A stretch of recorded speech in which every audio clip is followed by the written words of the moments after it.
We'll guide you through how to transfer data with ChatGPT. If you find this helpful, consider subscribing and liking the video. First, open the ChatGPT website on your desktop. You'll need to log in with your OpenAI account if you haven't already. Once you're in, start a new conversation by clicking on the New Chat button. Now, if you're looking to transfer specific data inputs like text or information from a document, you can simply copy the text from your source and paste it into the chat window.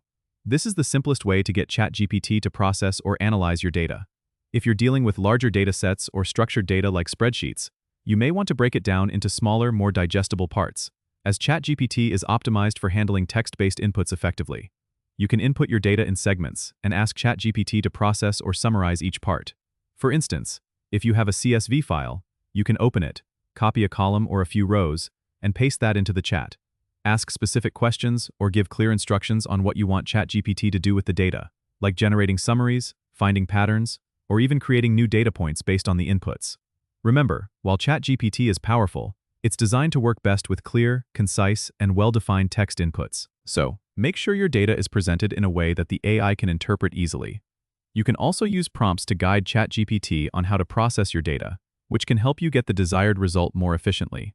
Finally, if you're working with sensitive or private data, ensure you're following best practices for data privacy and security. Don't forget to subscribe and comment if this helped you out.